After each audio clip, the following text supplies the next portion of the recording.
Hi guys! Welcome sa another video natin about proving divisibility using mathematical induction. Without further ado, let's get this lesson started. Previously, dinefine na natin ang mathematical induction as a process of proving a certain mathematical statement P of n na true sa mga integers na positive or zero na nire-represent ng n. Ang mga steps na involved sa mathematical induction ay verification, kung saan ini-equal natin yung n sa 1. After verification, nag-a-assume tayo na equal yung n sa k. After assumption, we go further by induction, kung saan ginagamit naman natin yung k plus 1 as a value of n.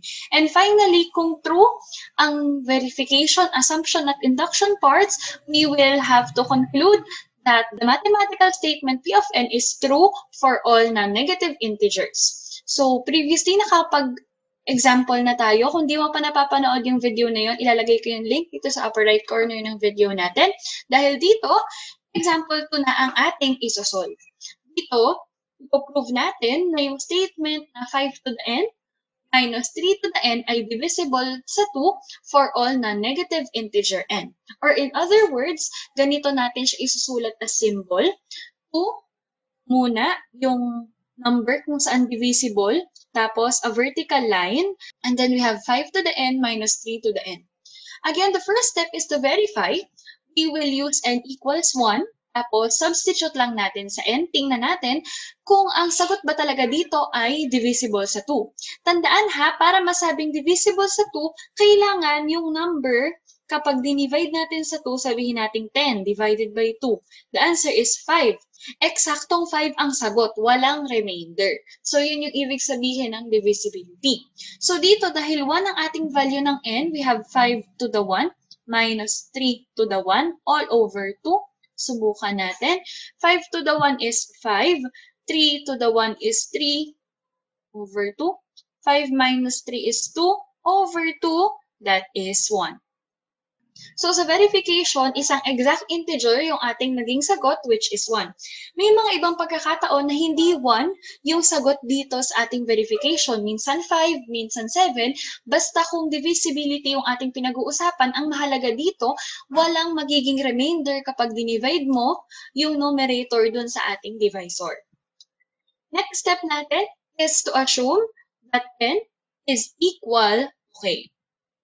Kung saan we have here 5 to the k minus 3 to the k all over 2 ay equal daw to sa isang integer na ire-represent natin as h.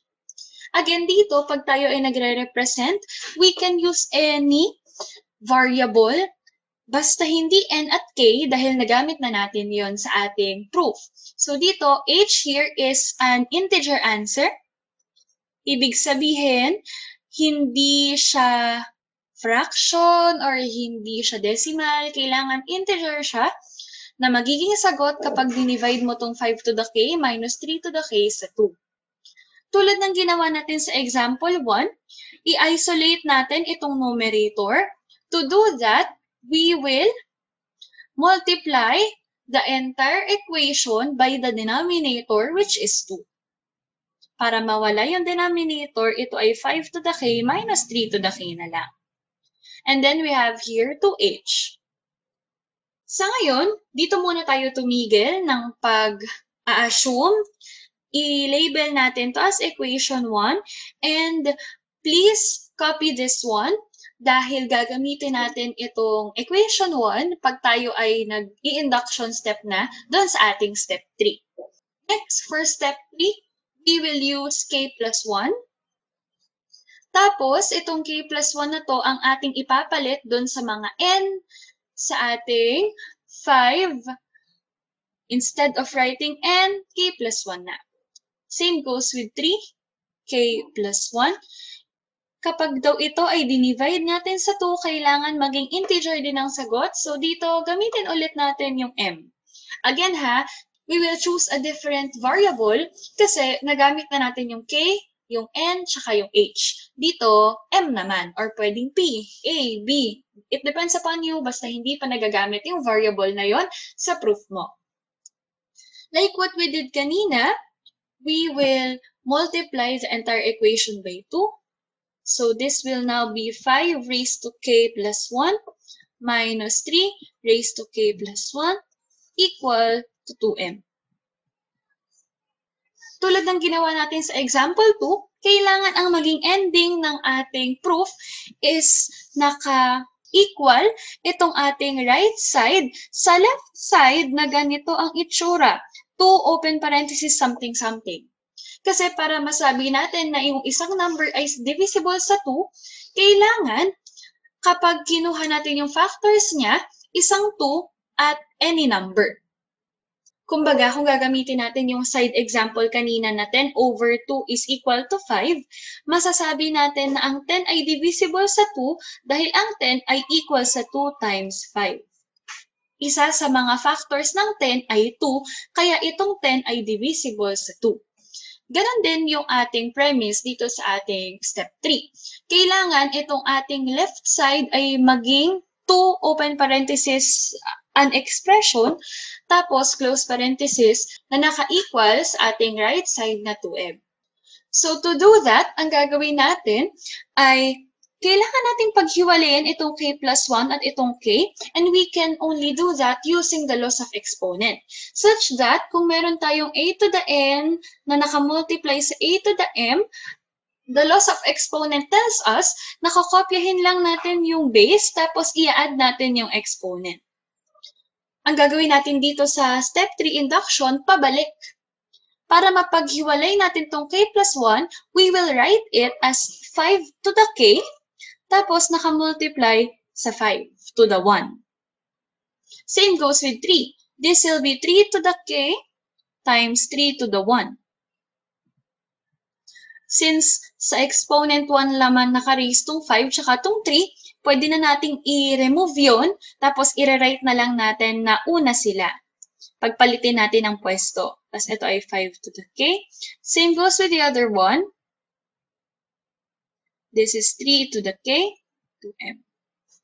So kung mapapansin nyo, medyo mahirap kasi 5 at 3, hindi natin pwedeng ipag-minus tong 5 minus 3 para magkaroon ng 2. Para ma-reach natin yung goal na 2 open parenthesis a certain quantity.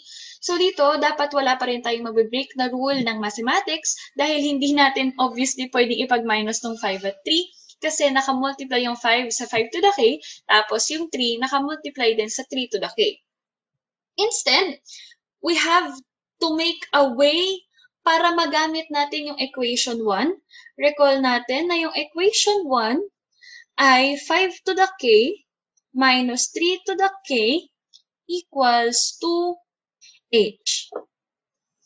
Kailangan magamit natin yan. Para magamit natin yan, kailangan mapagsama natin yung 5 to the k at 3 to the k.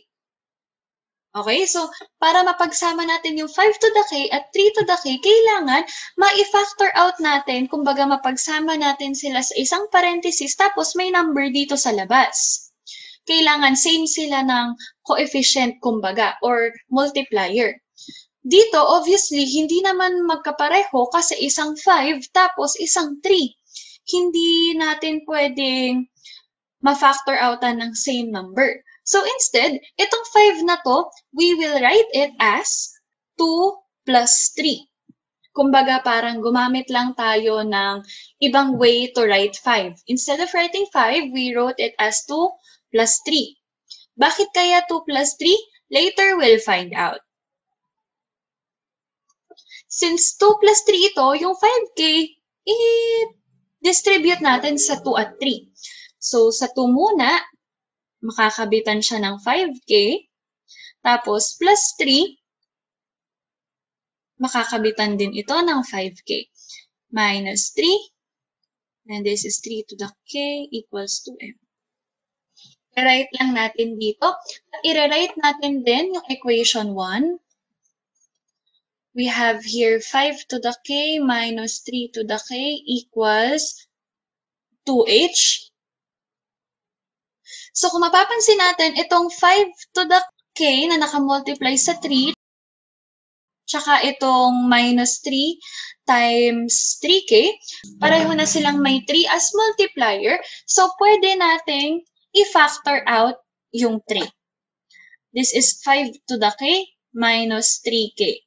Again, Finactor out lang natin itong 3, kaya 5 to the k na lang ang naiwan, minus itong 3, factor out natin, 3 to the k na lang yung naiwan. Sulat natin itong 2, 5 to the k dito, tapos itong 2m.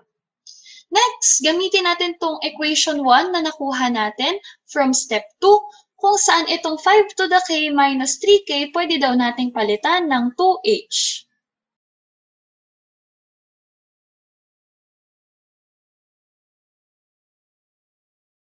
Again, ang ending natin dito, kailangan yung left side maging 2, open parenthesis, tapos there is a certain expression here, tapos naka-close parenthesis. At mukhang pwede na siya dito dahil both terms, itong 2 times the 5k at 3 times 2h, pareho ng may 2. So, pwede nating factor out ng 2. Pag nag-factor out tayo ng 2, ang maiiwan na lang dito ay 5 to the k. Tapos, ang maiiwan dito ay 3h. Na-reach na natin yung goal natin na yung left side maging 2 open parenthesis, a certain expression, close parenthesis. Pareho ng may 2 na multiplier sa ating both sides. Therefore, yung m natin dito ay equal sa 5 to the k plus 3h. At ito na yung end ng ating step 3 dahil pareho na sila in terms of their format.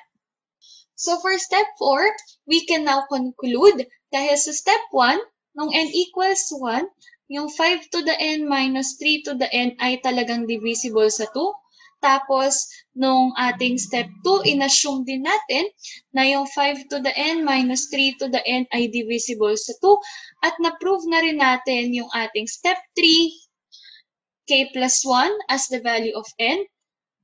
Divisible pa rin yung 5 to the n minus 3 to the n sa 2. So, true lahat ng ating naging steps from step 1 to step 3. Therefore, we can now conclude that for all non-negative integers n, 5 to the n minus 3 to the n is really divisible by 2. So that's it kung paano gamitin ang mathematical induction sa pagpuprove ng divisibility statements. Thank you for watching and see you on the next video.